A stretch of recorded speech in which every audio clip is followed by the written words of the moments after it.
Marcia Myers, that was an unbelievably generous, kind, amazing introduction. I'm so happy to be here. I want to thank you all for being here, including the people who I can't really see up there. If I could, I would gather up these microphones like a bouquet of flowers and pace with them, but there just seem to be too many to do that with. So, hi.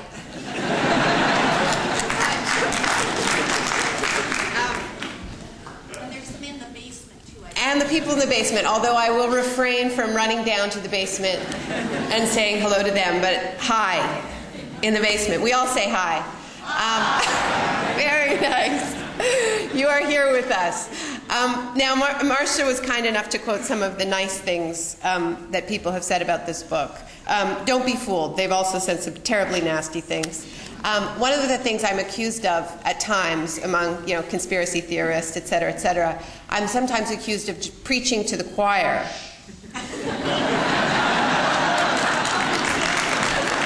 Never has it been quite so literal. I actually have my back to the choir. I can tell it's going to be a very special evening. I want to thank all the volunteers who filled this space. These spaces do not fill themselves. I know this well. And of course, the Economic Justice Action Group, KBOO Radio, Powell's. Thank you all. It's wonderful to be at the heart of Portland's legendary progressive community. Thank you for all the work that you have done over the years in keeping up this fight. It is a revolutionary moment. There are moments when it feels less so, and Portland keeps on keeping on, which we appreciate. My husband, Evie Lewis, is here, my partner who directed the film The Take, and he is a major part of my support system. I also have, have my whole support system here tonight because my research assistant, Deborah Levy, is an Oregonian. She lives in Eugene. She used to live in Portland. We've been working together since No Logo. Actually, Debbie wrote me an incredible letter. She was at the time just dating her now husband, Kyle Yamada, who is a high school teacher here in Oregon, and Debbie is a librarian in the much beleaguered Oregon librarian system. And at the time, they were just a couple of activists, of what they used to call anti-globalization activists. And they wrote me a letter after reading No Logo about getting tear gassed and beaten up by the Portland police. And it was a great letter. And we started working together. And I've been blessed to work with Debbie all these years since then, now going on 7 years. And she was my intellectual partner in producing this book, and worked on it as hard as I did, and continues to work on the book. Since the book went to the printer, what Debbie's been doing, and as I mentioned, Debbie's a trained librarian, she has been taking the resources, the original source material that's cited in the book, and putting it online. So we have this incredible companion to the book, broken down chapter by chapter, where people who want to read the original documents, whether it's the CIA's declassified torture manuals or coercive interrogation technique manuals, alternative interrogation techniques, whether they want to read Milton Friedman's letters to Augusto Pinochet and Pinochet's letters back, you can read it all on shockdoctrine.org.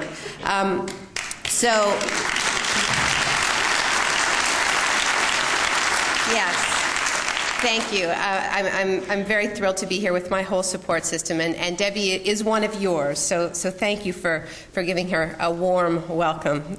Thank you so much.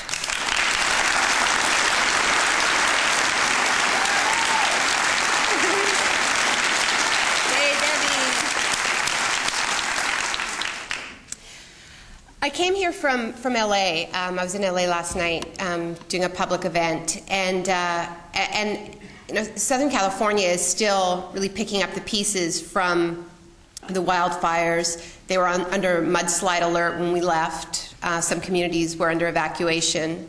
And then we arrived here, turned on the local news, saw images of flooded out areas, and highways that had collapsed, and mudslides, and families that had lost their homes going to emergency shelters. And these are very familiar images to me, because I've spent the past 4 years immersed in disaster zones. And this isn't certainly not as extreme as some of what I've seen, but it is a disaster, and people are living it in the state in real time. And yeah, it does feel very familiar. It reminds me of what I saw in Biloxi, Mississippi after Katrina, or New Orleans after Katrina, or Sri Lanka after the tsunami. So we are going to be talking about disasters tonight. We're going to be talking about disaster capitalism. And it seems to me that it is only appropriate for us to begin this discussion by thinking about these disasters unfolding in this region, in other parts of the country, around the world, whether Tabasco, Mexico, Bangladesh. Oxfam issued a report last week about how the number of these extreme weather events had quadrupled over the past 2 decades. Of course, we rarely talk about the climate change context for these disasters, but it is real and people know it.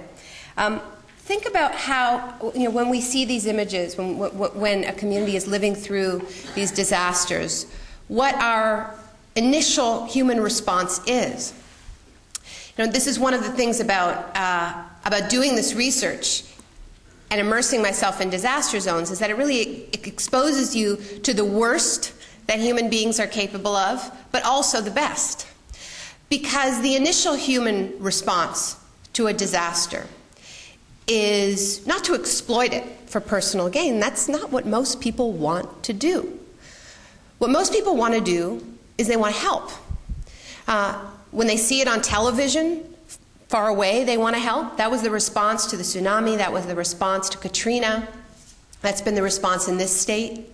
And inside the communities themselves, as they are living these crises, people help each other. They help their neighbors.